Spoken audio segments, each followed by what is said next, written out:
Evening, everybody, and welcome back to the English Shooting live stream. For all of you regulars, you know what this is all about, and for anyone else new joining, thank you, welcome.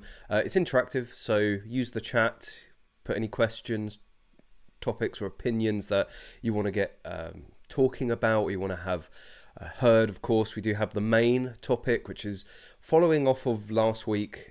There's been a lot of messages and a lot of people that have contacted me as a result of that stream, and it's, I think, still very fresh and in everybody's mind, and we always like to sort of look at ways to improve things. But also, don't forget to like the stream. It does make a huge difference in reaching new people, boosting the channel, and reaching new potential shooters and firearms owners out there, not just in the UK, but across the world. And subscribe if you're not already. We do this every single week. So interactive, so please poke fun. Yes, fun, like taking the piss is welcome, because I can give as good as I get most of the time. If I'm not too sleepy or too tired. I couldn't even say my name correctly on the phone today, which was I think an indication of how things have been over the last couple of weeks. But yeah, let's get straight into the main topic. This has been something touched on and discussed before, not just on the stream, but across social media, about how to improve things with firearms licensing. I'm not saying that this is what should happen, this is the best, but let's talk about it. Let's see what you guys think, and yeah, whether it's possible. I know a lot of people saying that, you know, because it's statutory, it has to be the government or the police that do it. You know, let's just talk in the potentials. Let's just talk in the theoreticals, as it were. So, of course, firearms licensing, it seems to just be getting worse and worse, and with some forces stopping new applications completely, others saying that they're not going to process anything other than vocational licenses, or people that need them for vocational or professional reasons. And waiting times, yes, in part due to COVID, although that seems to be used more and more as an excuse rather than an actual justification. Waiting times have absolutely skyrocketed. Like, again, one of the repeating comments that was coming through to me through messages and people's comments on last week's stream was how there's so many people that have been waiting well over a year now to be able to get their initial application. This is a real problem, and it just doesn't seem to be getting better. Privatization in many different aspects is never like the all. It's never necessarily all pros and no cons. But could it be the route that we need to go down, or not necessarily completely privatize the application process, but to maybe offload some of the tasks, some of the workload to a private company? How would that work? What would it cost? What would it look like? And doing a little bit of research previously, of course, we have the DBS check here in the UK. I'm not saying that that is sufficient enough to start handing out firearm certificate, but there are private companies already dealing with background checks and criminal record checks and things like that. There are professional companies that will even do employee background checks. So if you're looking to take somebody on, they will look through all of their criminal record, they will look through all of their social media, and they will be able to give you a pretty decent report of what sort of person they are, and if there's anything potentially lurking in their closet, which shares a lot of similarities to the job that firearms licensing do. With the new guidance coming out and new requirements coming out for firearms licensing, there's a lot more workload. Yes, a lot of places were doing it previously, but now they absolutely have to do it. There is an even bigger tick sheet. So why not offload some of that either completely or partially to a private company? The biggest thing that is potentially going to change if you start to privatize things is cost, because private companies are there to make money, and we know that the application process is heavily subsidized as it is. The private company isn't going to do that. I don't think the government are necessarily going to cough up any more money. And then you start to go down this slippery slope of, would you pay more? And I've always said that, yeah, if you're in the position, I'm not talking thousands of pounds, I'm talking potentially hundreds of pounds, but maybe having some sort of fast track route. Look at the likes of MediCert and Shotgun Medical. They are private companies dealing with sensitive information such as your medical records, and they are the ones taking on the responsibility of saying that you do or don't have any flags or history or of mental health issues, or that there's nothing within your medical records which would prevent you from being suitable to own a firearm. So that's already been in essence privatized in some way, and people like to use those services because they tend to be a lot quicker, they tend to be a lot easier and a lot more professional. They are set up to do that sort of one task, and they're very proficient at doing it, and end up saving people a lot of time and a lot of money and a lot of aggro. So what more could potentially be put on to private companies?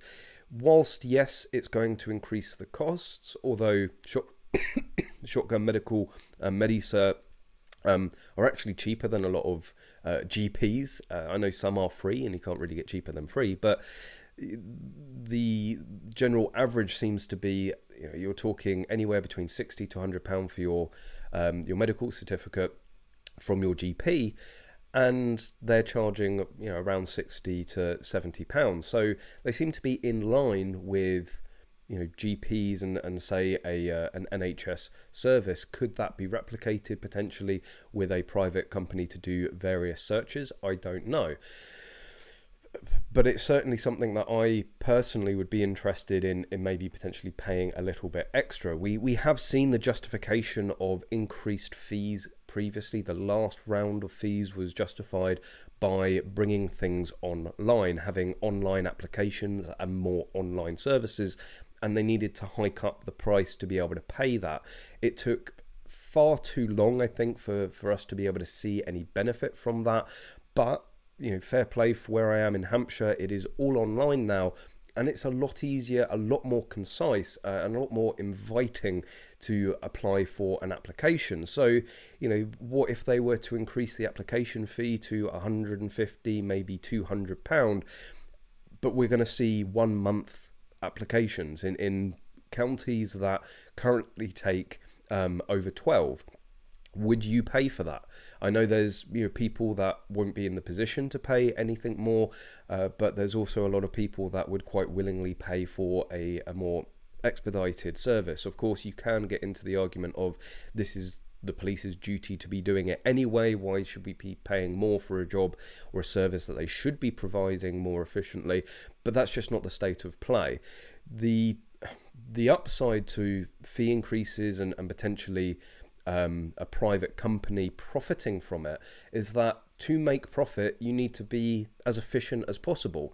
If you're a private company and you are providing a service, and let's say they open it up and there's maybe 2, 3, 4 different companies like there are currently with the medical forms, that induces competition. So the cheapest, the most efficient, the best one to use in terms of the service that they deliver is going to be the more profitable one. It's going to be the more successful one. And I think unfortunately that's what we touched on this last week. The root cause of firearms licensing at the moment and the issues is that there is no incentive.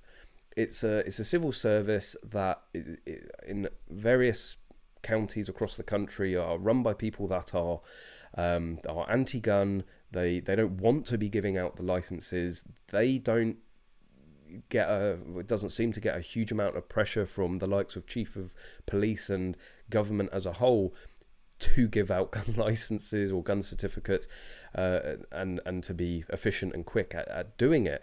So having a private company within the mix that is incentivized financially could see much bigger benefits to the shooting community as a whole. This could potentially also be combined with a centralized hub. Again, a private company isn't going to have offices in every single county. They're going to centralize it because it's more efficient, it's going to reduce costs and ultimately be more streamlined, which means more profit. Could we see, you know, firearms licensing put in to one central hub? Would that potentially help things? Having a private company that's doing it from one location across the country would also see more consistency across the county, which is again something that we struggle with quite a lot. Interpretation of the law, implementation of the law is just, there's so many polar opposites across the country, with the different counties doing it their own different ways. If there was a company doing it, a private company, you should know, regardless of where you live in the country, what sort of service you're going to get, how they're going to deal with you, and it just makes it more fair and level, and more of a fair and level playing field. And yes, I can see a lot of people saying, you know, look, we mine are fine. Mine, my county's fine, got it in a few weeks, couple of months. And again, that's great. I'm not saying that every single firearms licensing team across the country is letting the side down, as it were. But there seems to be a lot, like a growing selection. And unfortunately, I tend to, I live in one of the worst in terms of misinterpretation and lead times and blaming COVID. So, I might have a personal incentive to maybe level everything out a bit. I'm not jealous at all that people in Surrey can get, 1 week, 2 week variations, or people up and down the country. But I don't know. It just seems maybe the most logical route to privatise some element of it, to the report that is maybe, like, there's so much work that can be done by private companies, like the background check, like the social media checks, and it may be even the interview, but just basic checks of why they want the guns, going out to people's houses to check the safes, takes a huge amount of workload off of the firearms licensing department, and it could get we could get to a place where you maybe pay, your 70, 80 quid for your application, and then maybe 100 quid to a private company for all of the background checks, which would in essence speed things up, because the firearms licensing are going to get a big pack on somebody, land on their desk, and they don't have to go out, they don't have to arrange a meeting, arrange a face-to-face, all of that being done, and they can just sit at a desk and read through it all and use information. Would always be one of the issues. Use information that the police are privy to and private companies would probably never be able to be privy to. And that would always be a sticking point. The likes of the security services, counter-terrorism and things like that. There's of course levels that are going to be closed off to private companies. Maybe it could be opened up. But in terms of cost, I found a really interesting Freedom of Information Act disclosure, which was to do with security clearance. And for those of you that aren't familiar, if you're working for government agencies, if you're a contractor, you work for the MOD, things like that, no doubt you will have security clearance. There is various levels. The basic level allows you to work with top secret documentation, classified information and intel about personnel or even systems used by the police and MOD, and it goes right up to DV, which is a developed vetting, which is really sort of secret squirrel like sort of stuff. It's what you're going to have to go and get if you want to work for somewhere like GCHQ. It's a really invasive check of a person, looking at internet search history, your financial information and details, what credit cards, what debt you have, how exploitable you are, and ended up finding this Freedom of Information request that gave a cost to it. So somebody put in a freedom of information to request to the MOD of how much it costs for these security checks. Now, from my knowledge of the likes of DV and SC, and yes, this was down in 2015, so maybe take the figures with a pinch of salt. They would have obviously increased, but for DV, from what I understand of it, is far beyond what they do for firearms licensing checks. Even SC, in various ways, is more than the checks that they do to be able to give out firearm certificates. Developed vetting can sometimes involve going and sitting down with the security services and having a full-on interrogation and an interview, blood samples, hair samples, all of that. So it's a pretty involved process, and you're talking 800, well, say £900. Yeah, I wouldn't want to see the current application process shoot up from what it is currently, from the 70-80 quid, nearly over 10 times. I think that would be utterly ridiculous. Maybe you could justify it if they could do it in a week. That would be pretty cool, but still paying 900 quid, I'd rather wait a few months. But security clearance, SC, is only costing the MOD £56, which is a good 65 or 60-70% of the cost of a firearm certificate. Again, from my understanding of what security clearance involves, that would be sufficient. That's going to tell you if somebody's known. Well, you've obviously got the counter-terrorist check as well, but SC is even more involved than that. It's like a lesser DV. Yes, you're not spitting into a cup and having blood samples and all that, but they will still look into your financial history. They will look into obviously your criminal record, and if you're flagged by any organizations across the country and with Interpol and across the world, they're still going to get a really good idea of who you are as a person, to be able to give you SC clearance, because again, you're dealing with very sensitive, highly classified information if you are going for this clearance. Now, funnily enough, SC and DV clearance is only done by the MOD or the security services. There is a centralized MOD office or hub that does like 99% of security clearances for the country, and then certain branches of the security services will do their own for contractors and employees of them. So we're still talking government, we're still talking in the public sector, not the private sector, but it's interesting that the way they do it for maximum efficiency is centralized. They have a centralized hub.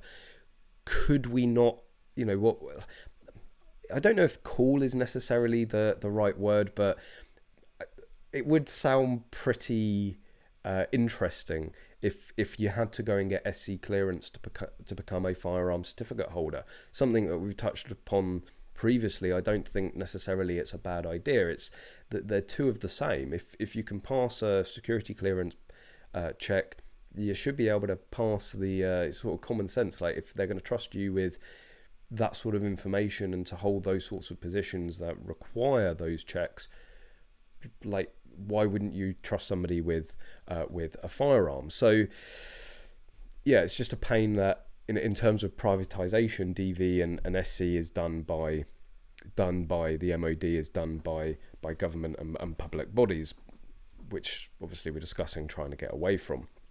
So it's Rob Smith clearance can be quick. Had a NATO secret done in 1 month. My SC took 3 months in 2014. Funnily enough, I can't remember if it was, no, it was 3 months. So I have previously held SC clearance, and it was 3 months. So, some people from across the country are going to go 3 months. Like, I can get an application done in a week, maybe, in a month, maybe 2 months where you live. But it's about leveling it. Whilst some people would lose out, if we were to privatize it, if we were to centralize it, and the average certificate was then being issued within 3 months, and that was a pretty repeatable time. Wouldn't that just be better for everybody else, and to not have these huge disparities across the country? SC is done and paid by the employer. SC has to have a sponsor, so it does depend. It's not always the employer that will pay for it. Like obviously, again, if you're going into the MOD, well, they're paying for it anyway. But sometimes, depending on what organisation is doing the clearance, they may insist that they do it, and they potentially won't charge for it. But yeah, it's still a service. It is the similarities between security clearances and firearm certificates, the way it's done, even down to the cost for SC is very, very similar. So yeah, most people at GCSE are not even SC. How do you know? Like, yeah, well, I don't know. I've heard stories that like even the cleaners are like, if they are entering areas that will contain potentially sensitive information, either on people's screens, things like that, like everyone in that environment needs to be cleared. DV, James Bond time, yeah, pretty much. So it's, yeah, I don't know. Like the main issue is the lack of incentive, the lack of drive for licensing departments to do their job, and what we discussed last week in terms of, like, you can't even go and complain about them. Like you know, the independent police complaints organisations don't want to hear it. If you complain directly at them, they're just like, yeah, whatever. So what do you do? I think it's got to a point where we really do need to look at completely overhauling how it's done, how it's incentivized, and hopefully bring up the level of service again. Stephen, I'll be applying for my FAC in March from Northumbria. So this is all new to me. Well, if you've got any questions, feel free. But hope it all goes well. Matt, I would not want my team privatised. My new grant has been since April, and I only had the interview this week. I would still not change the team though. COVID had really messed them about. Again, I don't buy the COVID excuse. I don't buy, we have technology now. Whole companies were being run on Zoom and through video conferences. Like that, the interview, the process, the assessment could all be done remotely. And still, if it's necessary, like did gas and did electricians and gas engineers stop going into people's houses because there was a suspected leak, or there was a suspected issue with the electrics of a property? No, it's a job that they needed to go and do, and they went into people's houses. The police stopped going, and like the actual police officers, did they stop going into people's houses to do their job? Oh no, COVID, we're just, the criminal is just going to have to stay in their house because we can't go in there and arrest them. So why can't the firearms licensing do it? We now understand a lot more about COVID. Even if we go into a lockdown and it's work from home again, like what is stopping them from going and doing more? Maybe you have to show a PCR test. You have to show, or lateral flow, not PCR, lateral flow. Perhaps you have to show them a negative test the day before the meeting, and they come to your house. Like, why is that so difficult to sort out? They let you go and fly on a plane with a negative test. Why can't your FEO come around your house? I'm really not buying that excuse. And again, it just smells and points to me that they are clutching at straws to not give out certificates. They don't want people owning the guns, or they want to slow it. And especially since Plymouth, I think a lot of they are sort of saying it, they are sort of coming out with it quite openly, but there's this general feeling that they just want to put the pause on everything at the moment. They really want to spend a good few months reviewing applications, going back through previous grants or renewals, and crossing the I's and dotting the T.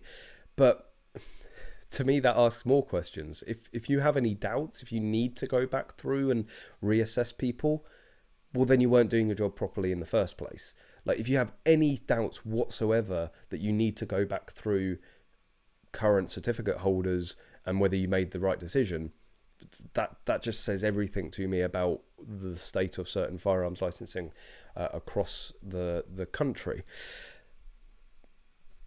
So it's just frustrating. It's frustrating to, you know, get all these messages every single week of, you know, look, it's been months, it's been, you know, I haven't even heard from them, how long should I expect? And it just gets longer and longer and longer. I remember when like 6 months was an astronomical time to be able to get a certificate, and that seems to be like the norm for people now.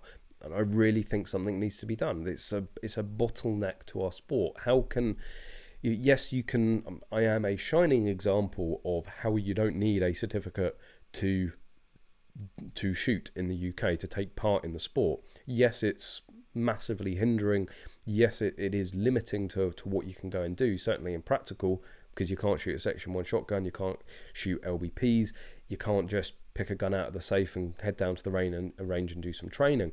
But you can still do it. But to get people owning guns to get really into the hobby, you ultimately need a certificate. And if it's now taking 12, 18 months to be able to get a certificate, people, that's a massive barrier. So it's a mental barrier, because people don't want to wait that time. That, you know, people are impatient. Like, a lot of people are impatient, and it's like, well, hang on a minute, I've got to wait 18 months to get this certificate before I can really get in this sport.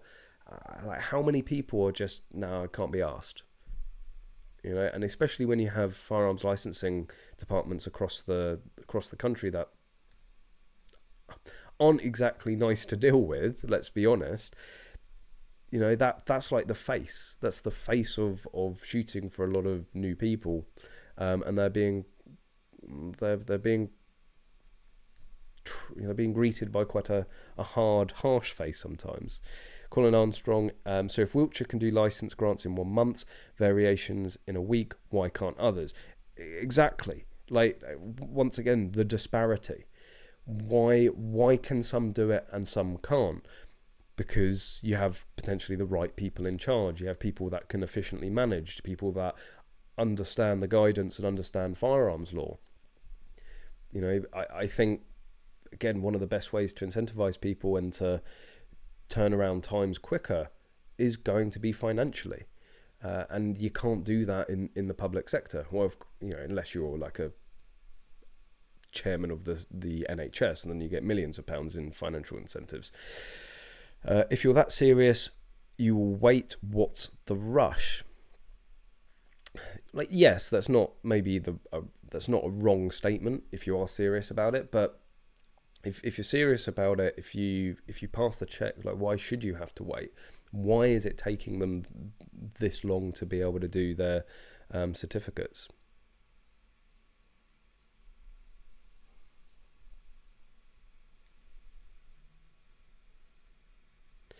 I'm applying for my license this month. Is there a heavy backlog? This is news to me. Lennon, yes. It depends where you are. You know, some people are saying that we're doing it in a month, maybe a couple of months, but in others there are massive backlogs. You know, it was what was it? North Yorkshire last week. Yeah, North Yorkshire has closed applications completely. They are not taking any new applications for firearm or shotgun certificates,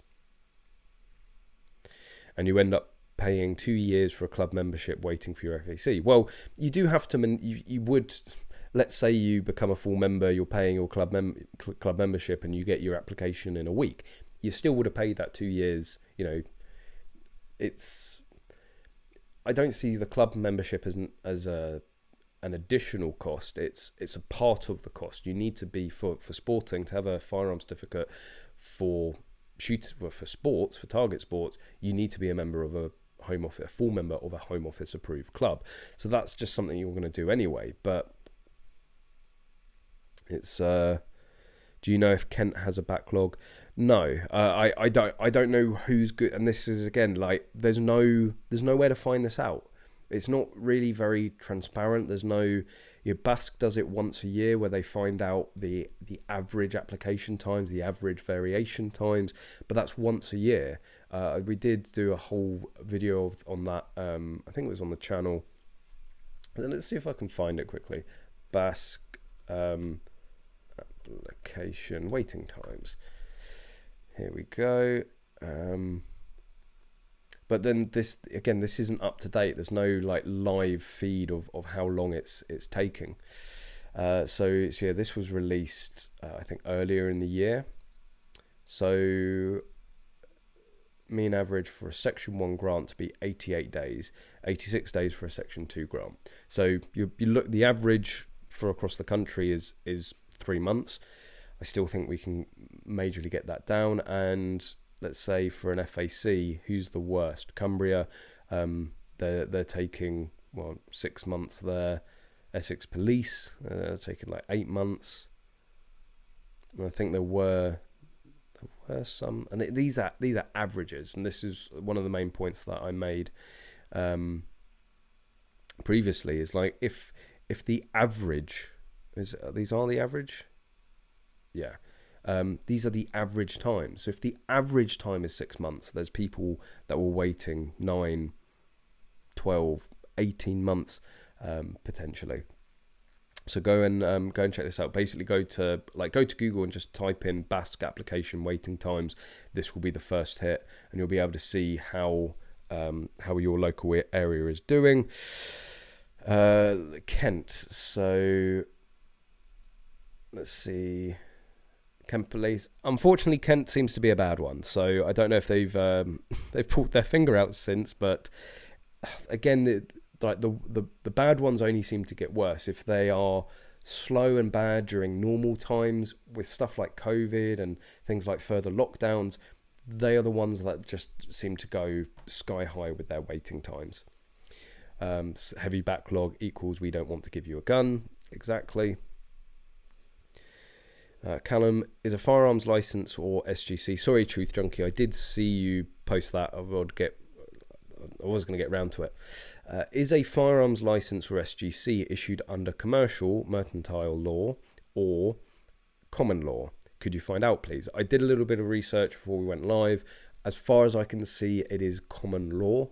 The Firearms Act is under common law, and the certification process comes under that. Of course, the reason it's called a certificate and not a license, and I know I use the phrase license and so does everybody else, but it is a certificate, is because we used to have the right to bear arms. You can't license a right, so they had to certificate it. But I'm not, like, again, we've been over the argument of the right to bear arms and all of that. It doesn't hold water today, unfortunately. I've heard instances where they don't let you have 2 firearms in the same cartridge. Bit of a strange policy not to allow you to have 2 308s, but would be happy for you to have a 308 and 300 Win Mag. Again, just one of the disparities. If they don't understand, and the NRA did actually put a lot of time and effort into getting FEOs and firearms license department members or employees onto the range. And one of the biggest issues that they used to have was when real avid target shooters would ask for multiple barrels, because if they're shooting a lot of rounds and they're shooting at 1,000 yards where it's pinpoint accuracy to be able to win a competition, you can wear out a barrel fairly easily if you're shooting at that high level. And FEOs just wouldn't understand why they would want 2 or 3 spare or extra additional barrels. So they ended up getting a load of the FEOs down, a load of firearms licensing departments down to Bisley, and got them talking to target rifle shooters, got them there on the line, went through the armory, talked to various specialists and experts within the NRA and private companies, and they were able to to show them and demonstrate to them why that was needed. And it purely is just a lack of understanding why an FEO would look up and go, why do you need 2 308? We can have the same issue within practical sports, because if somebody is shooting multi-discipline, multi-divisions, they will want various different guns, you know, with handgun. I know, you know, people that will shoot certain competitions under, well, not certain competitions, but certain leagues in, say, open division, and they shoot another league in standard division, or they will try and shoot, you know, a league in as many divisions as possible.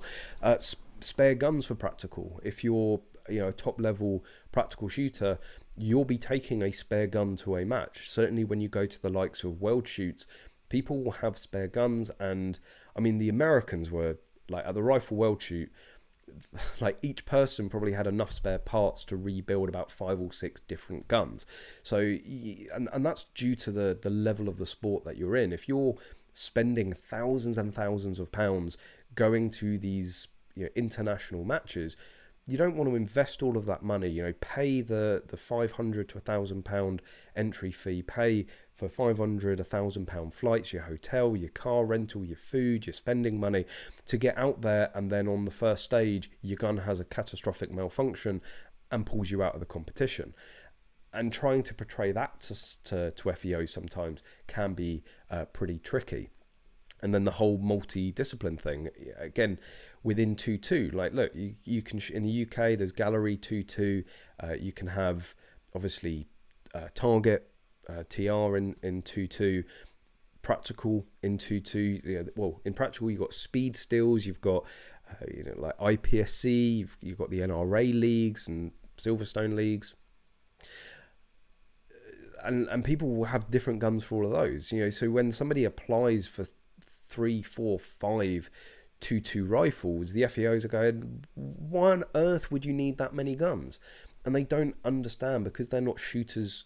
Some of them are not shooters themselves, and they don't go to matches, or they don't go to the range. They're like, well, why can't you use one gun for everything? You know, and it's like, well, if I want to be the best at every single division and everything and every single discipline, I need the ultimate gun for that specific discipline. Well, whilst both Connors and I use the exact same gun for mini rifle and speed stills, we've both said that ideally the setup for a speed still is a Ruger. It's a super hyper lightweight Ruger 1022. That's what all the pros use. That's what is the go-to gun for speed stills. Using an AR platform does hinder you in some way due to the weight and size and shape. Like, first of all, you don't need a 25 round magazine. That's just more area to the gun. That's just more to be moving around. You know, a flush 10 round magazine with a Ruger 1022, absolutely fine for each string of speed stills. That's, for me, another issue with the disparity across firearms licensing, not having people in there all the time that understand the community, understand the sport, understand even the law.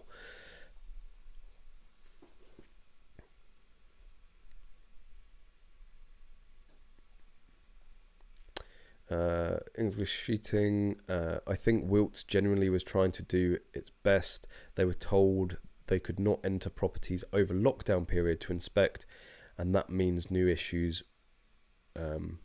new certificate issues were not possible. But why? Like again, I at the beginning of lockdown and beginning of COVID and all that, I can understand, like, because nobody knew what was going on.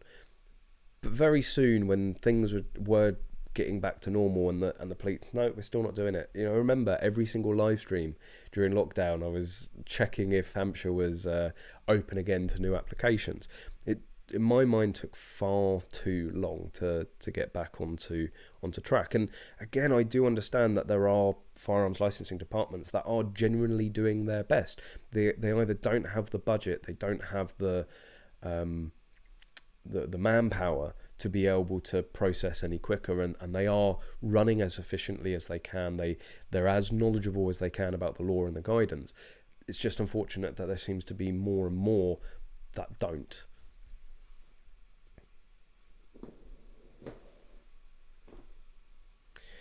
Do you have War is Hell? Oh yeah, hi War is Hell. I did see you say hi, so thanks for joining. Oh, and everyone, don't forget to like. If you're watching, if you're enjoying, or if, well, I always say it, if you're watching and not enjoying, why you're watching.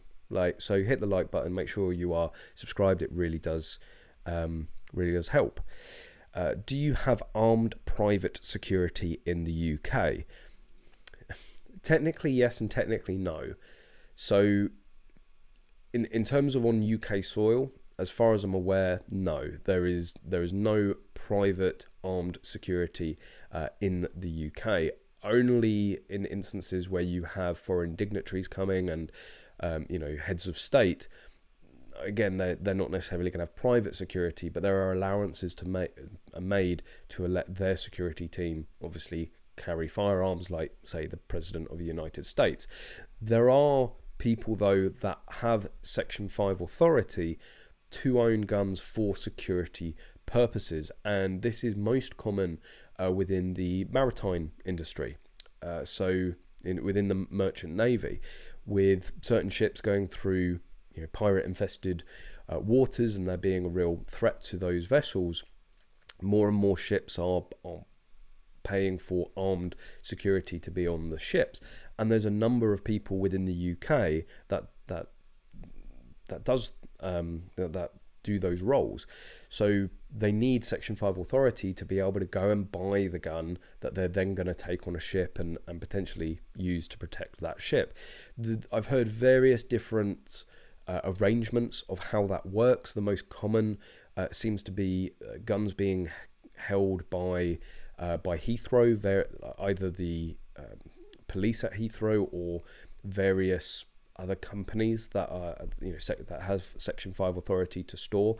And basically what happens is they're allowed to keep it at Heathrow when they go to, or the other one is that there will be a Section 5 dealer that somewhere in the country, and they're only allowed to go and get their gun if they are going to go off and work. So they will drive either to wherever it is in Heathrow that they're stored, or they will drive to the Section 5 dealer.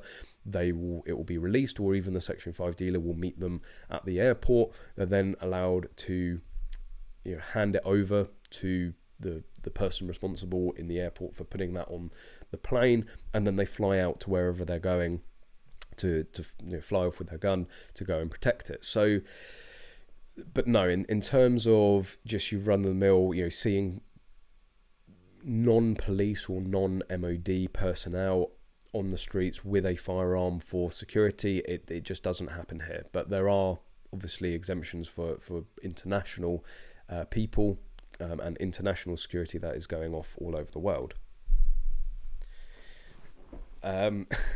I saw you in a BBC documentary that made you look really shady. Yes, there's actually a lot of that video has done wonders for the channel. A lot of people ended up finding that channel because of that video, and overall it was a big plus for the sport in my mind. So many clubs have said that because of that video, when that video came out, there was an influx of in interest and inquiries to clubs. So I still say all publicity is good publicity. Even when Sean O'Neill at the times was attacking the UK PSA and practical shooting, they saw a dramatic increase in new membership application. But yeah, they really did try to make everyone involved there look shady. And what they really wanted to do, I had to actually push quite hard for it to be done in a gun shop. I thought either we're doing this at a range or we're doing this in a gun shop. They really wanted to have me sat at home with all of the guns on the sofa. There was a documentary that had only been put out maybe a week or two prior, where they had done the same thing with a US guy, where he was just like sat on his bed with like 20 different rifles scattered around him. Now, we don't have an issue with that. We don't see anything wrong with that, but it makes it seem like we've got all these people that have these hauls of guns laying around the house in the UK, and obviously that isn't the right image. That's not the correct image to portray. So it was like, look, if this is going to happen, let's do it at a gun shop. And we ended up going to the gun shop down in Botley, which is where Johnny from TGS Outdoors works, and that is their gun shop there.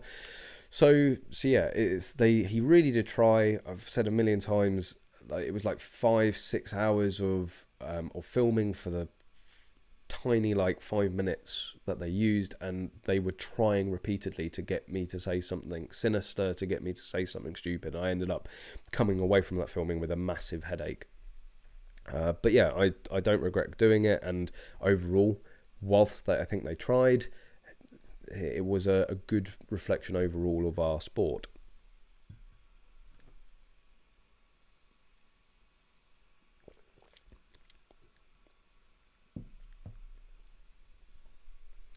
When you go to play golf, take one club. That's actually a really good comparison. I'm gonna have to remember that one. And people should use that. If the FEO goes, why do you need all these different guns? You go, well, why do you need different golf clubs for golf? Different gun for a different purpose, different club for a different purpose. I did see KFC have a hard as Hampshire hog extreme match on the 29th of January. I say this all the time. If you're looking at getting into the sport, if you're looking for a club to join Kentucky Firearms Club. Even if you're an hour or two away, like, they've got a full range complex now where they can do like pretty much 360 shooting and shoot up to and including 50 cal. Really welcoming club to young members. That they're my Home Office approved club and have been for I think well over 5 years now.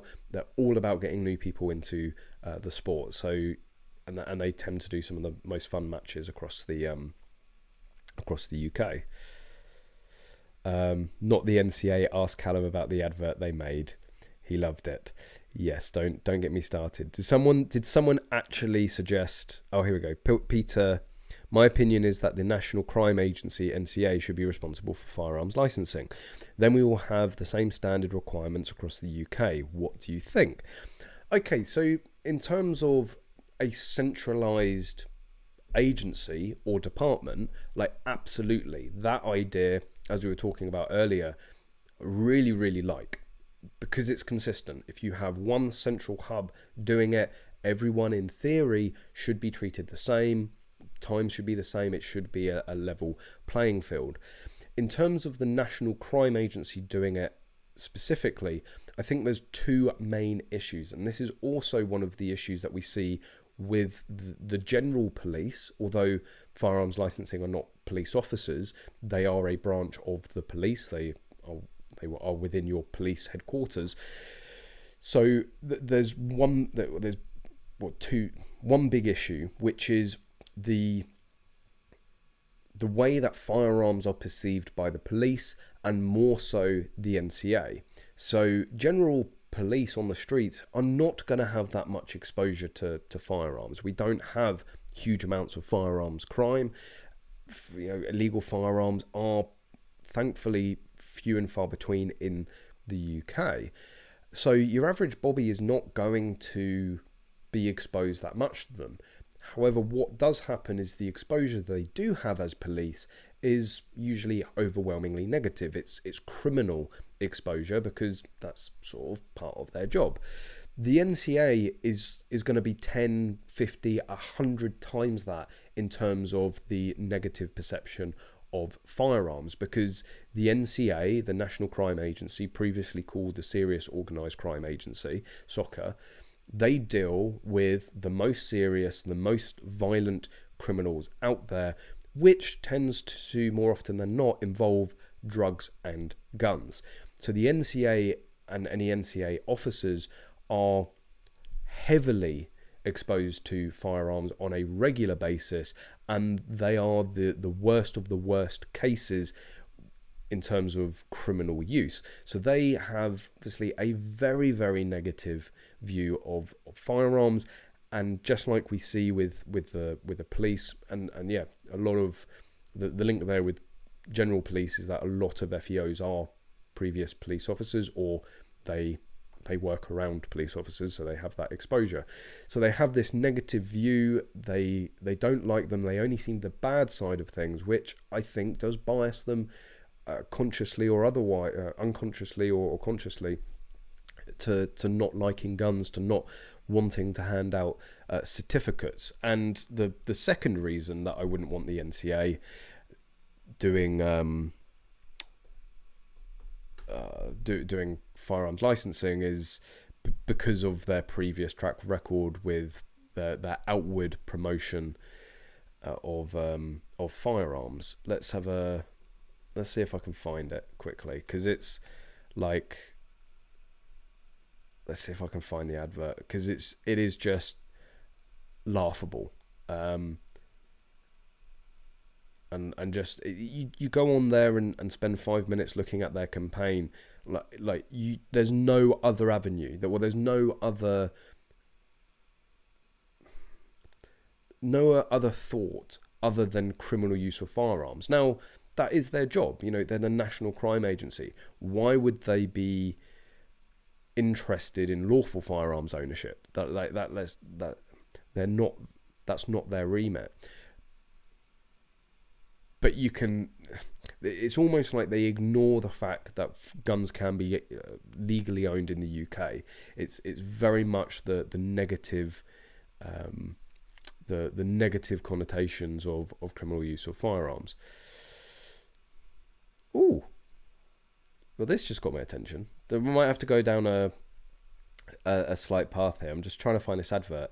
National Chaos Agency.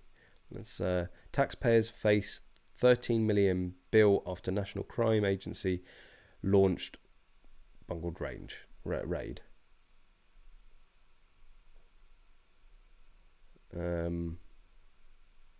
Oh, go away. Cancerous little website.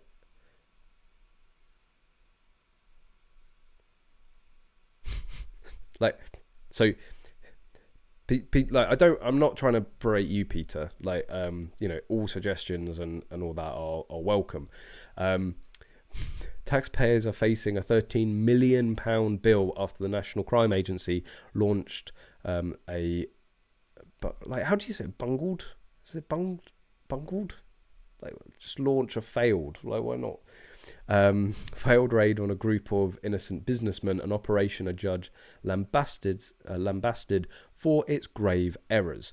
Do you want these sort of people giving out licenses? Do you are they meeting the bar here to be responsible for firearms licensing? Do you think that they're going to be doing a better job than current firearms licensing? It already faces paying the businessman more than $600,000 in legal costs over the court cases, and is also being pursued in the High Court for more than $12 million in compensation. Yeah, that's a bit unfortunate for the NCA, really. I swear I've got a folder on it somewhere, actually. Let's see if I can find the advert. Oh no, I can't find it because it's on my drive and I don't have access to it while I stream, which is good. NCA.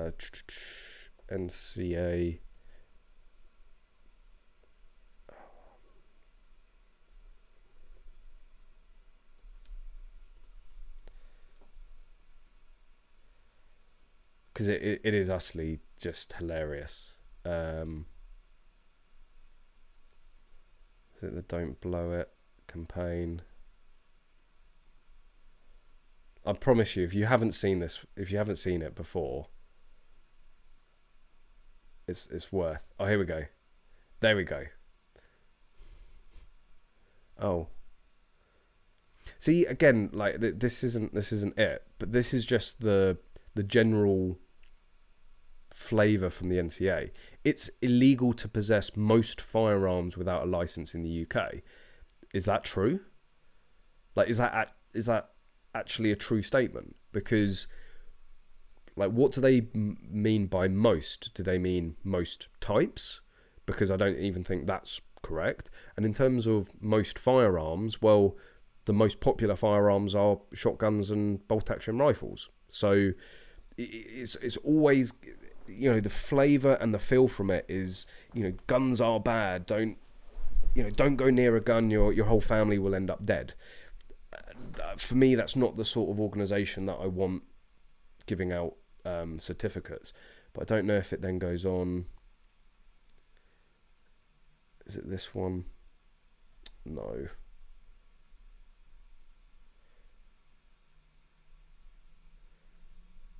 I will find it. I will not be beaten. Oh, here we go. This is it.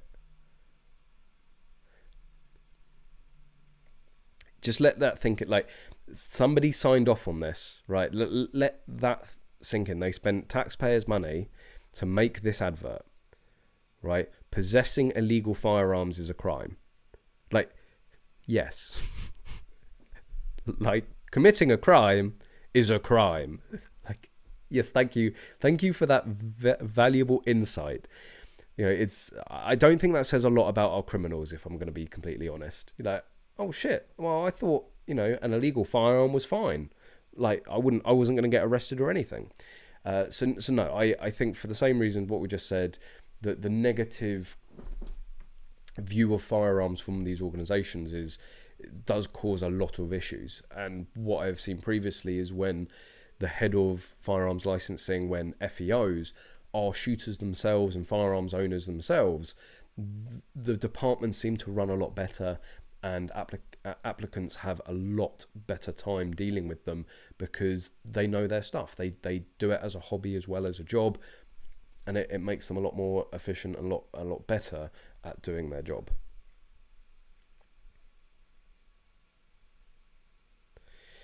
Tony Victor, NCA have no clue about firearms and licensing. They often defer to FLDs during investigations. It should say it's illegal to own firearms without a license. Exactly. But it's just always negative. And I just don't think that's the right. You'll never. Again, we talked about this last week. You're never going to have a completely unbiased. Well, potentially a private, but then if you do have a private company, if it is privatized, then you are down to the potential bias of your average Joe, which your average person in the UK doesn't even know you can own a gun. So I don't think you're ever going to have a completely unbiased person doing applications, because if you go down like the FEO, the RFD route, if you allow clubs, if you allow national governing bodies to be able to do the licenses, of course they are probably going to be more not laissez-faire, but they're going to be more incentivized to give out certificates because they want to grow the sport, they want to help the sport. But I think a private company would potentially be less biased than police if the police have had negative experiences with firearms, although a general member of the public working for a private company could have had a negative experience with firearms. So I don't think it's completely, maybe a negative experience with firearms, but their whole exposure might not only be criminal use of firearms, which the police deal with. This is again like adding to the whole.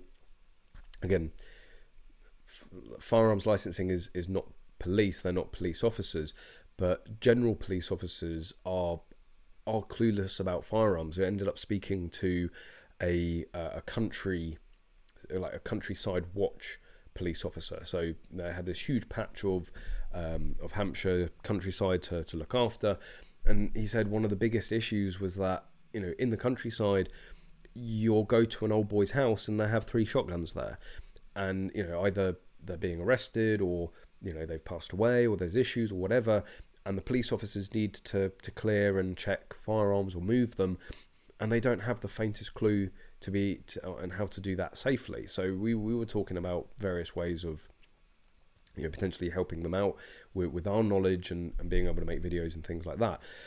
So but that's general police officers. Like firearms licensing, unfortunately, it isn't a prerequisite to be an FEO to actually understand firearms. It's all about the law, and not even all of them seem to do that.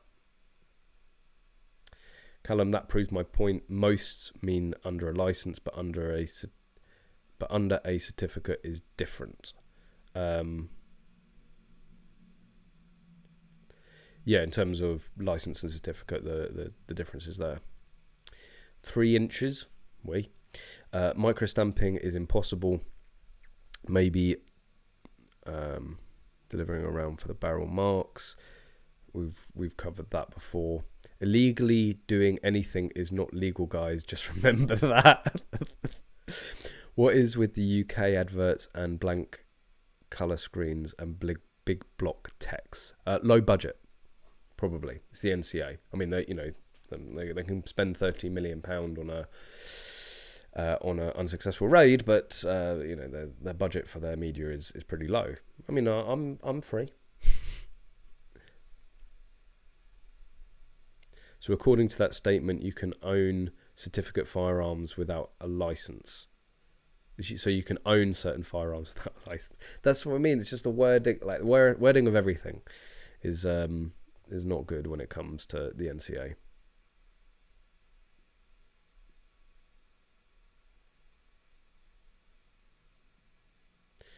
What are we to do? Neighbours is ever worse when it comes to their agenda. I've still got a 50k on my ticket, but for how long?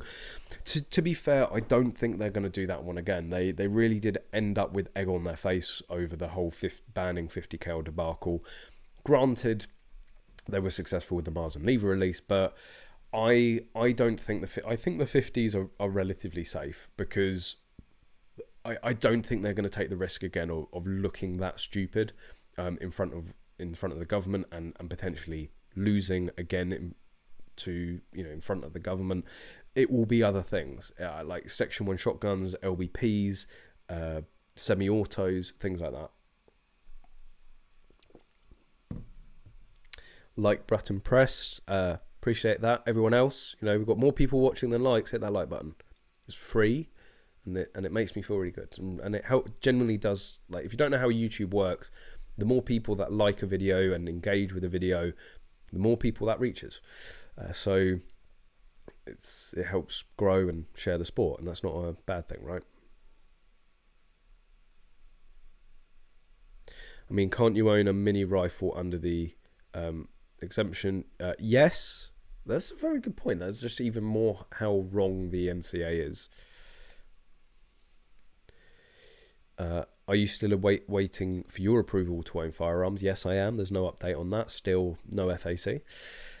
Some will know what that means. So bad. Well, I don't know why. Oh, because he swore. Fucking hell, that's a huge glass. Yes, it is. Because I hate the pissy little glasses you get, and you make yourself a squash, and you take 2 sips and it's gone. Right? This thing's got to last me a full bloody stream.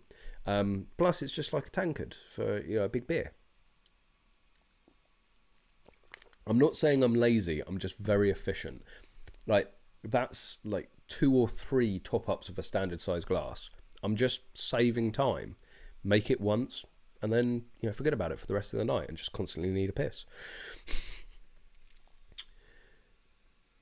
Callum, are you happy now we can't see how many dislikes there are? What are you saying? Are you saying that it's that the channel was that disliked? By certain people, yes. To be honest, I don't. It's this sort of airy-fairy, like, try and keep everyone happy nonsense that YouTube tries to go off and on about. Like, oh, you can't hurt people's feelings by disliking their video. Like, engagement is engagement. I don't give a shit. Like, if you're hitting those buttons, fine. Like, and I've said this before, there's people that will come onto a video, dislike it, leave a comment, and then go and share it to other people going, how bad is this video? And I'm going, like, comment, share. Like all you're missing there is subscribed. And some of these people are even subscribed to the channel. So I'm like, wait, you're subscribing, you're engaging, you're commenting, and you're sharing the video. Thanks. Like, Callum95, thank you very much. Appreciate that. At the Target show, you gave me free patches and change. I guess you mean by stickers, as it was hectic. So here's it back plus a tip. buy some juicy biltong with it. Thank you, really appreciate that. Yes, some of you would have, if you came and coerced me enough at the Target Shooting Show, I did have a bag of patches and goodies and stickers and stuff like that. Like any show, if you see me about, I've usually got stuff on me like that. Although some bastard did steal my patch. I mean, like, genuinely just take it without asking. But anyway, they're repping the brand, so again, more publicity. But yeah, you're very, very welcome, Callum, and appreciate the support. But yeah, I do like giving out swag when I can. What are your thoughts on American gun culture? Do you think it is too liberal and laxed? I've never had it posed to me like that before. I'm gonna piss off so many Americans now. I don't know. As a queen teat sucking Brit, there are things that just baffle me about the US, and I don't mean necessarily in a bad way, like that just like blow my mind in the differences. There are some things out there. I've told this story many times, but I'll tell it again. And I will get on to saying if I think it's too lax or not. Like, went out to New Mexico with work, got in contact. I've got I haven't actually got it on display, and I should, because it's in a Kentucky Firearms Club glass. I don't know if you can see that. Is that laser engraved? Maybe if I take the receipt out, you can see it. Oh, it needs a clean. That's pretty disgusting. But in there is a receipt, and it is faded to hell now. I don't know if you're going to be able to see that. It's going to white out. Well, anyway, you can just about make out Walmart on it, right? But this is a receipt for $130. And what did I buy? Well, very specific Walmart. One line of ammo, another line of ammo, another line of Winchester 45 ammo, and one line of Fed ammo, and another line of ammo. So lots of ammo. But this was one of the things that I genuinely felt like dodgy about. Truth Junkie, thank you very much, appreciate that. Where's my sticker? Drop me an email. Drop me an email, and I will sort you out. Don't you worry. I should put that on display. Something just fell over. Oh well. Yeah. So, but yeah, appreciate it, Truth Junkie. Drop me an email. I'll sort you out. EnglishShooting@gmail.com. So, KFC never stopped running throughout the pandemic. Yeah, and yeah, FEOs, they can't. So yes, what baffled me about that was, just walking into a Walmart store, walking into, effectively your local Asda, going to the ammunition counter, and the guys I was with, the guys that were taking me shooting, they like buggered off. They were like, literally we've got every caliber of firearm you can imagine. You literally won't be able to buy ammunition here that we can't go to the range and shoot. It's like pretty much exactly what they said to me. So I'm like, okay. So it's like, whatever calibers you want to shoot, like, just buy it. So they just like buggered off. They went to go and get, I don't know, like drinks or something for the range. And I'm with the Walmart shop assistant, of course, like quite obviously a British accent. I'm like, yeah, I'll have some 45, some 9mm, some 223, 357, like pretty generic like stuff. He did have some 10mm. He had a beautiful 19 or 2011 10mm. That was pretty slick. But yeah, came back to the counter with all this ammunition, and it was like, do you have any ID? Oh, here we go. I'm going to pull out my British driving license, and I'm going to get refused. And like put it down. He's like, yep, cool. Like, no, he wasn't even phased that I presented a British driving license. Truth Junkie, appreciate. Like, I'm not kidding. If you want some stickers and a patch, drop me an email. Again, appreciate the support of the channel.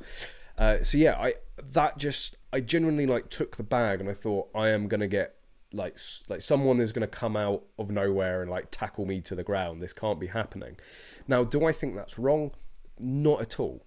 Right? I've always had the belief that why are we restricting ammunition, right? Because if somebody, well, why are we restricting ammunition? Because it's useless without the gun. And if somebody is able to get hold of a firearm or even manufacture their own firearm, they're going to be able to manufacture their own ammunition. We've covered that before. So why are we so, it's like when around, like we've had all these boxes of ammunition left on car roofs and ended up on motorways, and they end up then spending 8 hours shutting down the motorway to recover every single round. Like, why? Right? The ammunition is utterly useless without the firearm. So in the UK, we license the firearm. So that I think, whilst it like sort of blew my mind, being able to do that, walk into a supermarket, buy ammunition and go out, even as somebody that's not even a resident of that country, just completely different to how it is here. Shotgun cartridges, like, you know, there's places like Mole country stores where you can just walk in and buy a slab of cartridges, but you still need to produce your shotgun certificate. So again, there's still like a license involved. You still need to be a pre-approved person. In terms of laxed, the only way I think that the US is maybe too laxed with firearms is, like, again, I know in certain states you are required to securely store your firearms, but in terms of the gun culture, what I think is potentially too laxed is a laissez-faire attitude to firearms, where people will just leave them in their handbag, will just leave them on a counter, will just like stick them in their closet, right? I think either legally or as part of a community, they always need to be locked up, right, from a value point of view, but also from a falling into wrong hands point of view. And I know you talk about getting to a gun quickly if you need it, and there's all of those downsides, but that's where I think is potentially too lax. That it is the laissez-faire attitude to just leaving a gun somewhere, not necessarily, you know, like just leaving them in the back of a truck and parking up. You know, what if some 2-bit criminal smashes into the back of your truck and goes out? Like, that can happen here in the UK, but we are very heightened to, you know, not having them on view, not having them in display, because we know we will get in the shit if they end up going missing, if they end up getting lost, and we have been found to be negligent. In the US, like, there was one story from a shooter out in Utah. We were talking about 1022s, and he's like, well, they're a dime a dozen here. He said, I actually left a 1022 in the woods once. I'm like, why the fuck did you do that? And he was out and about. He had a number of rifles with him, and ended up going shooting, either target sports or hunting, and ended up driving home, you know, and it was like a 2-hour drive. He was about half an hour into it, sort of had this niggling feeling, shit, did I pick up that gun? Pulled over, checked it, and he had left this Ruger 1022 lent against a tree. And he was like, so, you know, I was already an hour away, I couldn't really be asked to go back and get it, so I just left it. And that, again, it sort of blows my mind, the difference in culture and the difference in attitude. But that personally, I don't think is right, that attitude. And I'm not saying that like all American firearms owners are like that. I know there's a lot that do take firearms ownership very, very seriously, and the security of their firearms very, very seriously. And I'm not trying to tar everyone with the same brush there, but you would just never have that here, both in terms of a communal ethos and in terms of legislation. Like, if you ended up sitting down with your FEO and they're going, oh, you're missing a gun. You say, oh yeah, I went up to Scotland and yeah, it was against a tree and I forgot it and I couldn't be fucked to go back. like I could only imagine how that's gonna go down. Mental health checks for firearm purchases. Like, yes, I know there's red flags. I know that if there is a history of mental health, that they're not able to buy a gun. But to my knowledge in the US, to be able to go and buy a gun, there's no a proactive check of somebody's mental health. It's, have they ever previously? No. That doesn't, just because they haven't had issues, or they don't have documented previous issues, doesn't mean that they don't have issues. So I mean, look at the shooting. Yesterday, was it yesterday or the day before, the latest school shooting? The reports that I've seen so far was that it was a kid that got hold of his dad's handgun. Right. Firstly, like, the kid was obviously not mentally stable. Like, school shooting aside, previous posts and stuff he was putting out online, not mentally stable. And the kid wasn't old enough to go and buy a handgun anyway. So in terms of mental health checks, that's sort of a moot point on this example. But how did that kid get his dad's gun?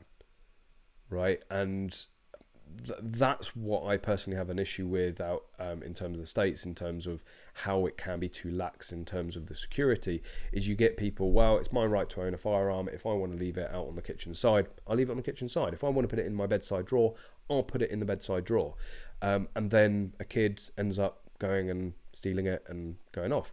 Sandy Hook, the parents that knew how mentally ill their son was and were using firearms as a form of therapy. I don't have any issue with that at all within a supervised, controlled environment. But the firearms weren't locked up, so their mentally ill son took one, shot the mother, and then went to Sandy Hook Elementary. Like, again, why wasn't that rifle locked away? Why was it, you've got somebody in the house with mental health issues, and you are leaving firearms around accessible? That, I just think, is far too lax and a laissez-faire approach. And the only other thing, again, with the mental health, is to have some level of proactive mental health assessment or check. And I know, that leads to registration, confiscation. It's against the Second Amendment. But that's just my opinion, right? That's just that's just one of the things that maybe as a Queen Teat sucking Brit, that's what I would like to see. And actually, the other thing which I've said numerous times is training and education. You have driving licenses in the UK, in the US, that you have to go and do your driver's ed. You have to pass a test to be able to then have a license to go and drive a car. The comparison between guns and cars are drawn so many times, and yet when you say, well, why don't you have a shooting license? I don't mean not like a hunting license. I mean like a firearms ownership license. Yeah, like, I know what I'm saying. This is the US we're talking about. Like, calm down. But some level of proficiency, like a proficiency check, not even something that's mandatory, something that that is a pass or fail, right? But just a mandatory seminar, right? In states that you have to wait 3, 5, 7, 14 days or whatever, maybe within that waiting period, you for every firearm you purchase, you have to go and sit a 15-minute course or seminar which teaches you the basic handling of a firearm, the base and safe measures of handling a firearm. And if you've bought a gun within the previous 12 months or within that calendar year, then you don't need to do it every single time, as long as it's maybe an annual thing, like a refresher, like a CPR. That sounds weird. I think it's right. CPR, like training course, something like that, training and education. And again, that's something that for me, just because you turn 18, whilst obviously, God given right within the US, but just because you turn 18, that doesn't make you suddenly able to proficiently shoot or control a firearm. So, that's one of the things I think is maybe a little bit too lax, is this view that anybody, regardless of their interest or experience with firearms, could walk into a shop and buy a 50 cal and start shooting it at the side of the road. Right, that's like, it's like putting a 16-year-old into a LaFerrari, filling up the tank and go and fill your boots without ever taking them on a driver's course. Like, it's only ever going to end one way. But yeah, there's no, not CBT. I mean CPR test. No, I'm having a real blank moment now. Yes, CPR. You know, yeah, first aid, CPR training. That's what I mean. Anyway, there are some things I think are too strict in the US, right? Like, you know, I don't think it's you know, by any stretch of the imagination do I think it's all too lax. Like the whole thing of moderators and suppressors out there, like, you know, 10-round magazine restrictions, California compliant and all that. I know they're bad. You know, you start talking about any of the restrictions and laws in Chicago, California, Washington, New York, and all that. They're pretty bad examples, but there are some laws out there which just like that's insane. Like, that's, you know, it's better here. When the laws for firearms are better in the UK than they're in the US, like, that's when you know you've got a problem.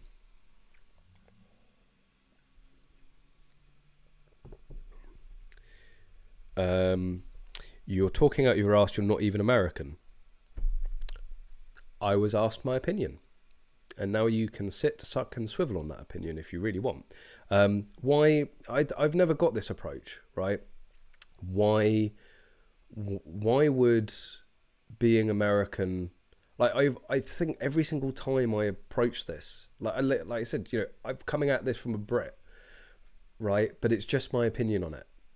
You know, Americans love to have opinions on everyone else and every other country's laws. You know, it's, deal with it. I'm British and I've got opinions on American firearms law. Sit and swivel. All the things you're suggesting would be struck down by the Supreme Court because they would say it goes against the Second Amendment. I know. I'm not saying that that's what should be implemented or that's what should be done or it's even possible or that it, you know, it doesn't go against the Second Amendment. You've got the Second Amendment. I think there are pros and cons to having the Second Amendment, right? Like that is not all a smooth path, right? There are issues because of it, and you know, and I've talked to people where they've said, you know, I don't care if there's a school shooting every single week, if that's the price we have to pay to be, you know, free individuals and to have the right to own firearms, then that is the price that we are prepared to pay, which is an incredibly like hardline take on it all, but that's what a lot of Americans think about it. Like that is the cost of freedom. Obviously we don't have that culture. It's very different here in the UK, and it can be very difficult to put ourselves in those shoes. But like I get it. There are many benefits to the Second Amendment, and I think many cons, and I would probably go as far as saying that overall it's better out there than it is here. You know, you're like, yes, so we don't have as many mass shootings, we don't have as many as many, we don't have as much firearms crime, but then there's the stabbings.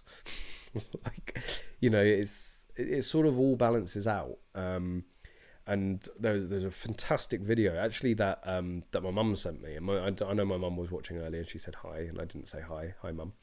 It was the Louder with Crowder. Is that it? Or I always want to say Chowder, but it's not. Louder is Crowder, I think it is. You know who I'm talking about. Big Second Amendment pro-gun guy, and he was talking about the he was talking about the recent shooting, and I spent so much brain power trying to think of the guy's name, and I completely fucking forgotten where I was going with that point. It's a really good video. There was, oh god, what were we talking about? I've got to try and retrace my my mental steps now. This is going to be interesting. No, completely forgotten it. Anyway, there's like a 15-minute video with Louder with Crowder, whatever his name is, and around the shooting, the school shooting, and I'd recommend watching it, because on some of the things that he touches on, some of the stuff that he says, it's just really, really interesting. So go and check that out. But I can't remember the point I was going to make now. It's getting late. That is going to really niggle me.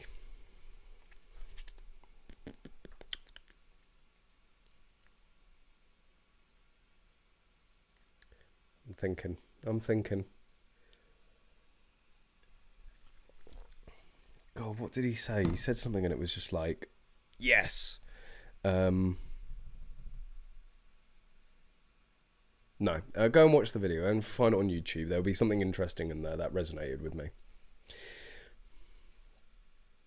There's no point comparing US gun laws, as no one country in the world has the same laws. They're an entity to their own. Absolutely. Again, I don't think it is.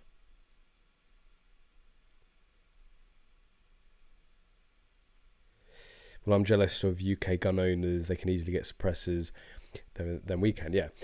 Whilst I think that is ridiculous, you know, the whole thing with suppressors and moderators, as I said earlier, I would happily exchange them for semi-auto, full bore, and pistols. Like if the government said you can choose what, you can have handguns back, and we'll take away the moderators, or you can keep the moderators and we'll keep the handgun, I'd be like, no, take them. I can shoot loudly. I've got earplugs. Do you think the Canadian firearms law would be about right, closer to the US license? Yes, not the most recent developments with the Canadian firearms law, but I have said it many times. I think the previously, let's say the Canadian firearms law, you know, 2 or 3 years ago, was the best, like, happy medium. You know, like anyone can sort of go out and own a long gun, say, well, you still need a license, still need certification, but you needed to be able to prove proficiency to be able to move up the licensing levels. That, I think, is a really good like halfway house. I also completely think that, you know, with certification and licensing of firearms, once you've been proven to be proficient, or you are safe and you are a trustworthy person to be able to have a firearm, you should be able to own whatever firearms or as many firearms as you want. Like, no gun is more or less dangerous than the next to a certain extent. So it's like, if I can own a 308, why can't I own a 223? You know, if you're allowing me to have a Section 1 shotgun that I can load up with 10 rounds of slug, why can't I go and have a like a 50 cal, right? Why can't I have like an LBP or LBR or whatever? So there should just be a general firearm certificate, and would again really help with all the issues going on with firearms licensing at the moment.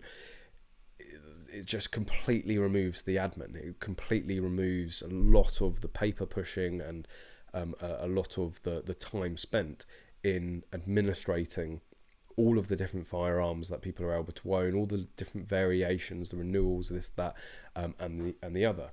Give them a firearm certificate and let them own what they want once they've got that certificate. Maybe have it as a tiered. You have your long guns, your bolt actions and shotguns.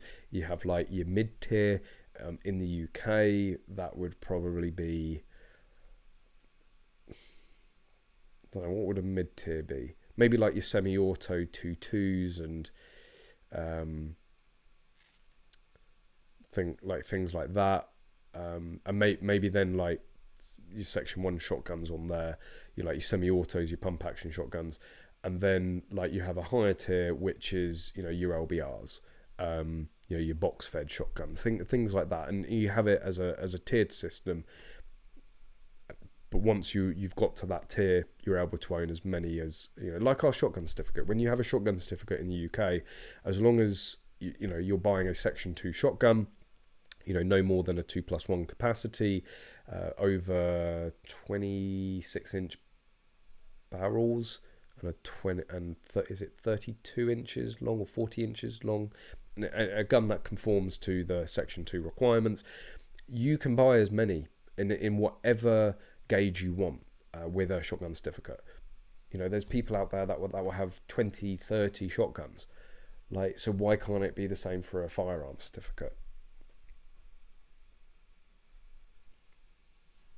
I am going to quickly get on to there were other points. We've sort of meandered through the main point quite a bit.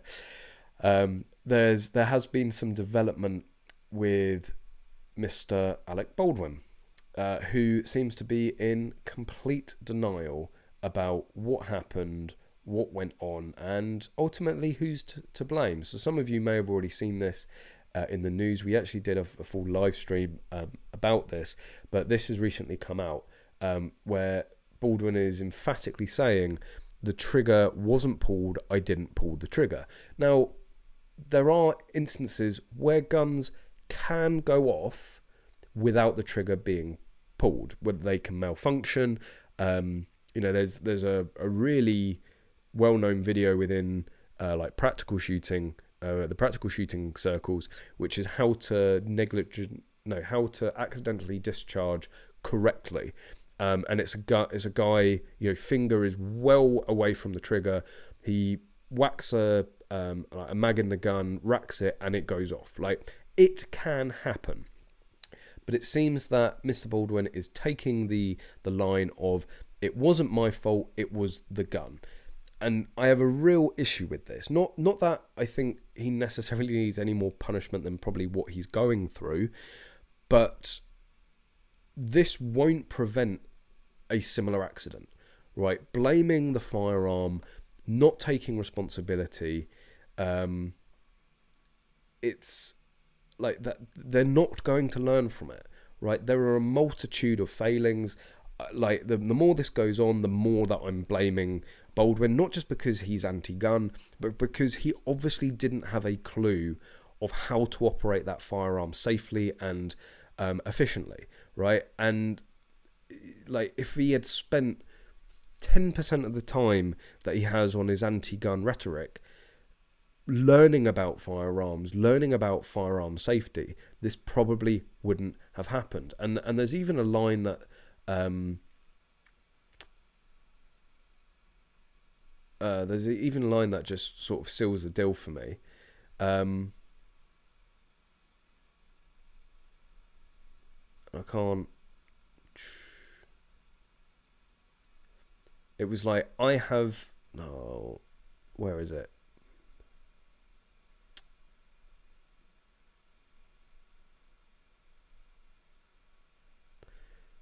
I've got to find the exact quote.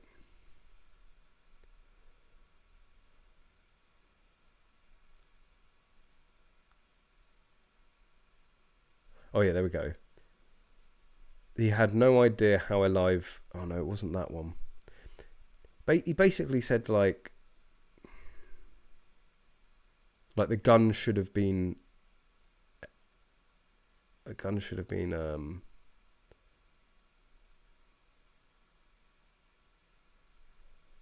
Maybe it was a different article, but he basically was quoted as saying that like the gun should have been unloaded. Like the gun, you know, we shouldn't have had. It was like we shouldn't have had to treat the gun as if it was loaded. Like golden rules, and this is just one of the things. Is it just shows the complete lack of acceptance that it was like, you know, somebody put a bullet in there. It's not my fault. The gun should have been unloaded. Like no. You should have treated that gun as if it was loaded. And again, if you actually took the time to understand about the sport and culture of firearms ownership, you would have known that was rule fucking number one. And you know, whether it went off because of a malfunction, I don't know. But you know, so somebody was saying, I think on the post, that he probably didn't pull the trigger. He probably squeezed it because he was probably waving that thing with his finger on the trigger, because yet again he doesn't know the basic firearm safety rules. So I didn't want to spend too much time on it. We have covered this previously in a full live stream, but yeah, the fact that he's like literally blaming the gun. You know, what is that going to teach other movie productions, other film crews? Like, oh yeah, it's the gun's fault. The guns are bad. You know, don't worry about training your actors. Don't worry about understanding the basic rules of firearm safety. Just blame the gun if it goes wrong. You know, it's just so yeah, like, not like, he's probably obviously going through a hell of a lot as it is. Not that I think he needs any more punishment from it, but like, if they end up throwing the book at the guy, it's like you could sort of give him, you know, ultimately it comes down to the person holding it, but then there's the armorer. They should definitely face something, because either, you know, the gun was faulty. Well, first of all, there was a live round in the bloody gun, which there should have never have been. But, you know, if the gun was then found to be also faulty, why are they using that firearm? But, you know, the whole thing,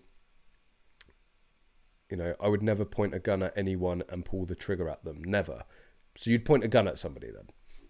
Like, it's like, Jesus. So yeah, he's trying to blame the gun. He's trying to devolve himself of responsibility. If you ever handle a firearm, you are responsible for it. That's why when you go to gun shops, you will see any RFD or any shooter worth their salt. If they are past a firearm, it should be instinctive to check that it is clear. That, like, you go to a show, like it's what we do. You know, somebody comes down and they hand us a gun in the shop. The first thing was, and when we get our hands on it, you check it's clear. And the amount of people that will sort of almost argue with you, and you go, "Oh, don't you trust me?" It's like, no, I don't trust anyone. Not when it comes to checking that a gun's clear or thinking that a gun is unloaded. And that's the real difference between somebody that understands firearms and is within the community and within the, you know, well, yeah, within the shooting community and firearms ownership community, and somebody like Alec Baldwin. You treat all guns as if they are loaded, and even if you've just seen somebody unload a gun and they hand it to you, well, you're now responsible. If there's a round in it and it goes off, it's all well and good saying, well, you told me that it was unloaded. Well, you were the one handling the gun. So because the responsibility lies with yourself and yourself only, check that the gun is cleared. Gun safety is everyone's responsibility. Yeah. Wasn't Baldwin on Maxwell's list? Oh dear.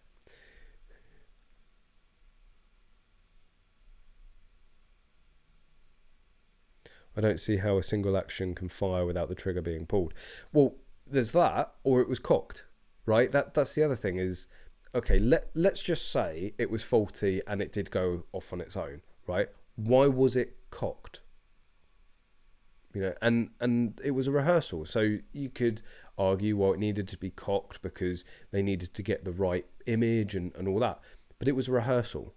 There's just so many failings, and you know, both of Baldwin and of the armourer and of the whole team.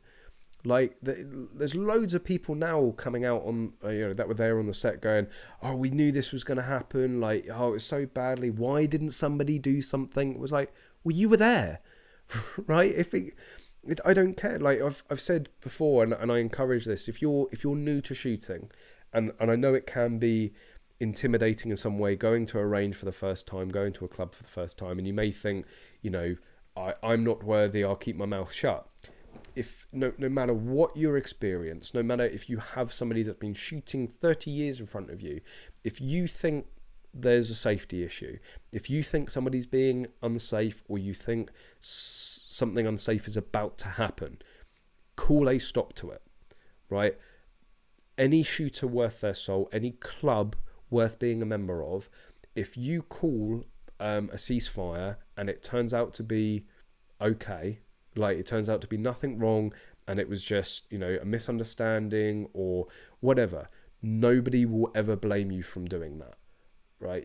Like, anybody that's there on a range, whether you're shooting the gun or you're just spectating, if you see something that you deem to be unsafe, you call a stop instantly. right? Because worst case, you stop for 5 minutes, check something out, and then you get back shooting. Worst case, if you don't say something, somebody could end up dead. So, and we were, and bearing in mind, we had a lot of new shooters, a lot of amateurs and newbies, including myself when I first started shooting at a university. But after being there and part of the club for a few years, we were introducing freshers that had never fired a gun. And this was drilled into us and everybody at the club. It is everybody's responsibility for safety.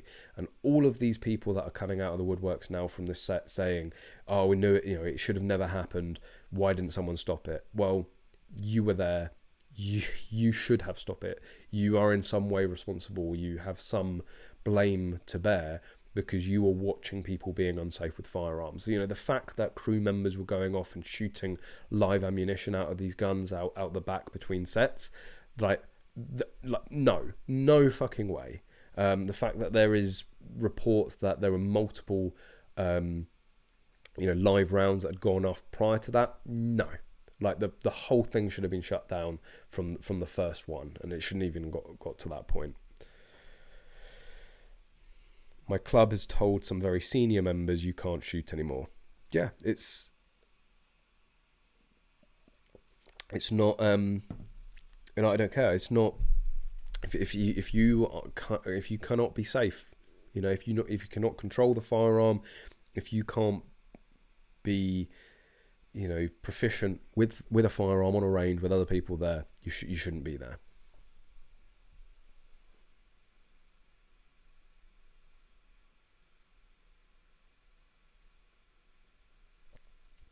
Most cowboy-type single-action revolvers can get worn, sears, and become unsafe.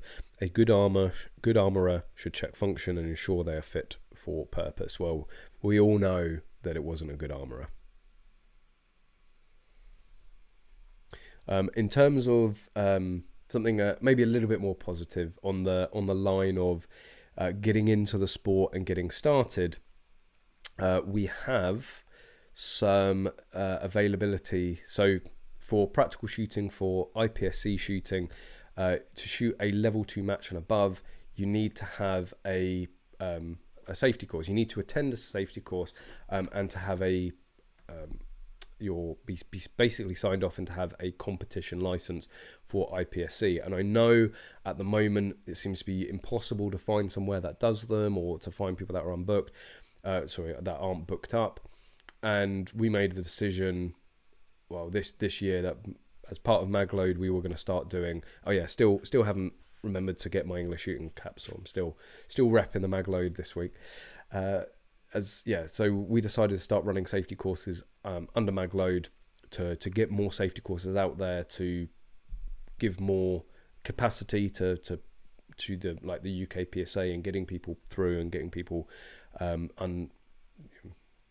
getting people competition ready. So we did have a date that was previously fully booked, but we've been able to increase the numbers. We're already about to sell out of those numbers. But if you were looking to really get into practical and get your safety certificate and your competition license, we do have 2 slots still left for a UK PSA long gun safety course it's on the 18th of December, so coming up only a couple of weeks away. So as you can see, we've only got 2 spaces left. If you wanted to get your safety certificate, head over to magload.co.uk and type in safety course in the search bar, and you'll be able to find it. Because we get told a lot of the time, like, I really want to get in this sport, I really want to start competing, but I just can't find a course. So we're trying to run as many as we can ourselves. There will be the other thing to say is, if you can't do the 18th of December, if you want to get on our waiting list, we do have a waiting list, and everyone on the waiting list are the first to be notified or emailed when a new date becomes available. We are doing at least 1 safety course in January. So if you want to, I can't confirm the date just yet, but if you would like to get on the waiting list for that and be notified when those dates become available, please send an email in to info@magload.co.uk, and we'll be able to notify you as soon as new dates become available, and you'll be able to get signed on. So the waiting list could fill another course itself at the moment. So you got to be quick on these things. These courses are just filling up like instantly, because you need one to be able to compete. Just to clarify, I get a lot of questions about this. So we run 1 day courses. Usually they are spread over 2. So we do advise for people to have some shooting experience to be able to. It's quite an intensive 1 day rather than more of a relaxed 2 day.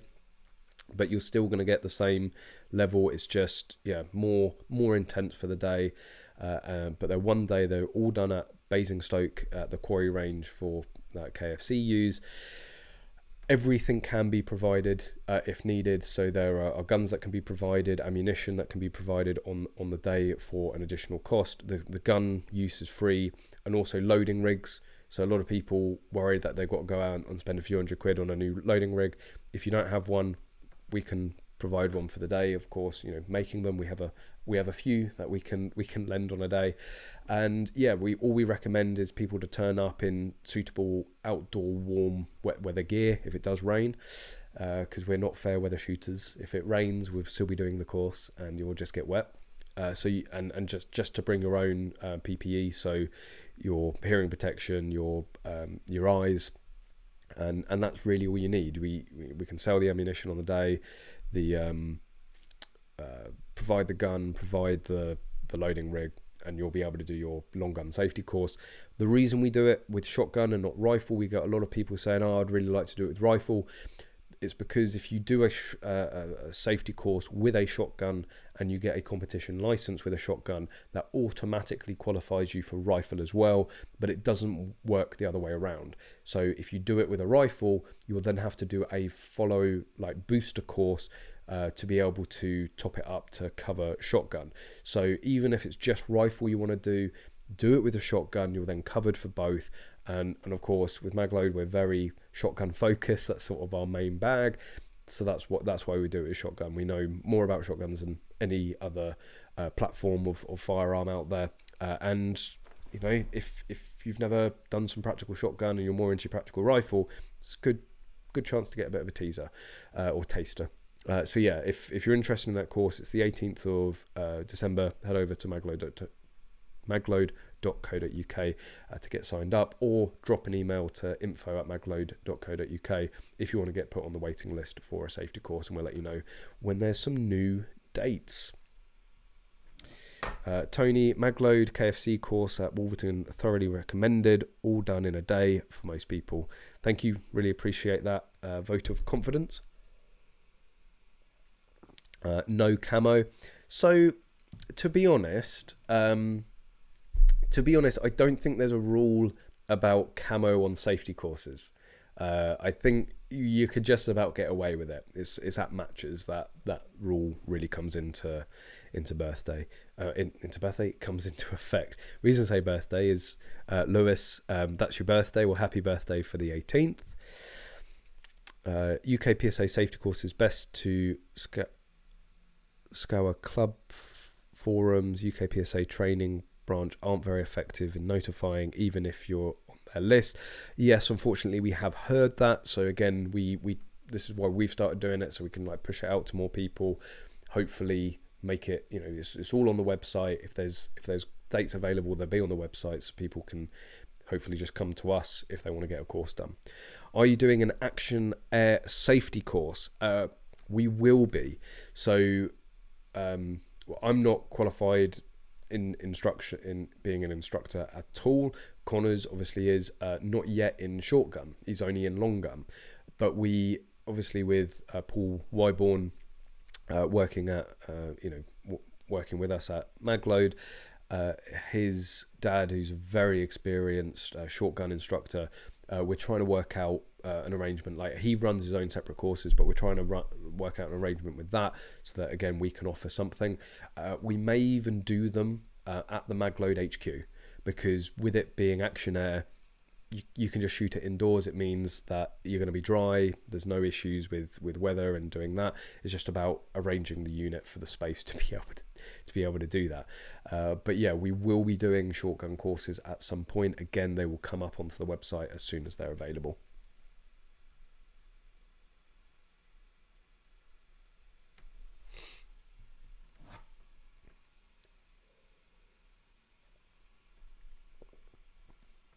How about LED pink or orange camo? Camo is camo. I would like to. Well, it's like the muddy girl, isn't it? The Smith & Wesson 1522 muddy girl. You know, the pink camo. That's a bit LED camo, and you do see those in UK PSA matches because it's the ban is on camo on the person. Like, it's very hard to like ban it with a gun because it's like, well, you're banning my gun, I then can't compete. But yeah, camo is a bit of a faux pas in practical shooting. Finish winter camo. that is my favorite camo. If we're going to get into, you know, which camo is best, it's that. It is the winter camo. I do like that. Went to Kingsbury MOD range once with my club, and I saw a guy in full multicam, and he had a mustache and a beard like the guy Forks mask. It was quite amusing. Point and shoot. Hello, welcome to the stream. Thanks for joining. And if you have just joined the stream, hit the like button. Hence, hit subscribe. We do this every single week. So, but actually, on that note, I'm probably gonna wrap it up there. It's been emotional. I felt a bit jaggedy this evening, if I'm going to be completely honest. It's been a tired old couple of weeks, and I said as soon as we got through Black Friday, oh yeah, that I do want to just a big shout out. I know a lot of customers over the weekend, over the Black Friday and Cyber Monday weekend from Magload, that, well, it was you guys. There was a lot of you guys coming in and buying stuff from Magload and taking advantage of all the deals. So thank you. Lots of people that said in their emails and messages throughout the weekend, you know, really like the videos as well. Love what you do. So it's always appreciated when we hear that. It does always put a smile on my face. So yeah, no, I appreciate it. Everyone that's you know, took advantage of those deals and, you know, are a customer of Magload, but also give support to the channel. Really do appreciate it. Jay, what's the news with your license? No update, no FAC for the moment, but you will surely know as soon as everything comes back. If you do want to support the channel further, you can of course go over to EnglishShooting.org. There's merch on there. There's also various videos on how to get in your license. There's videos. There's videos on the channel, but they're easier to find on EnglishShooting.org. But yeah, there's merch where you can get caps, patches, stickers, and all that, and it all goes to supporting the channel. Later, Callum, behave yourself always. I'm always a good boy. But yeah, again, guys, I'm gonna wrap it up there. Probably time I go and get a nice glass of cocoa and put my feet up. But yeah, with Black Friday out the way now, busiest period of the year for us.